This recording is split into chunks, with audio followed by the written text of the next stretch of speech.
Andrew Tate magacaan maaha mid kugu cusub. Horey waad u maqashay, balse maanta aan wada ogaano waxa uu yahay.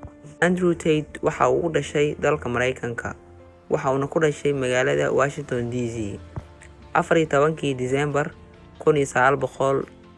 Waxa uuna ku soo barbaaray dalka England.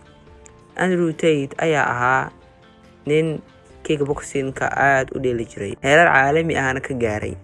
Waxa uuna magaalada London ka bilaabay business oo uu ka sameeyay lacago aad u badan. Hantidiisa ayaa lagu qiyaasaa $300 milyan, balse isaga waxa uu sheegtaa inuu billionaire yahay. Arrinta la yaabka leh ee ninkan ayaa ah in dadka badankoodu necab yihiin ilaa heer xitaa laga kansalay bar kasta oo uu social media ku lahaa. Sababta ay dadka ku naceen waxay ahayd hadalladiisa aadka u xunxun oo dadku badankoodu karahsanayaan, isaga oo aad ugu xadgudbayay dareemaha dadka daawanaya. Andrew Tate ayaa markiisii hore waxa uu dadka u sheegay inuu qabo depression, balse arrintaa oo markii dambe la ogaaday in ay been tahay.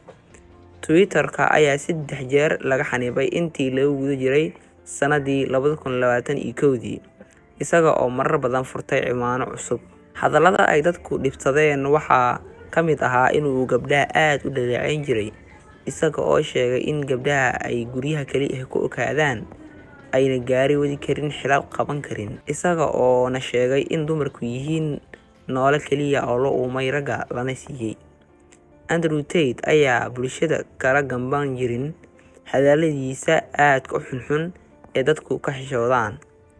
Wixii qalbigiisa ku soo dhacaba wuu isaga hadlayay, isaga oo uu wareysi ama dood dhawaan la shaaciyay ku sheegay in ay tahay qalad in lagu caburiyo fikradihiisa, uuna ka hadli karo waxa uu doono. Waxa uuna ku doodayay in ay jiraan dad badan oo isaga ka daran kuwa oo aan laga xanibin barahooda. Andrew ayaa laga xanibay Instagram-ka isaga oo haysta 4.7 milyan followers.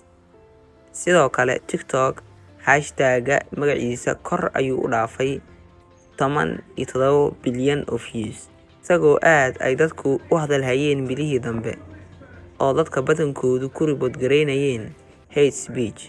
Sidoo kale Facebook ayaa laga xanibay iyo Twitter. Ninkan waxaa macquul ah inaad muuqaaladiisa aragto, balse ma arki doontid bar uu isagu leeyahay uuna muuqaaladiisa soo geliyo. Assalaamu calaykum.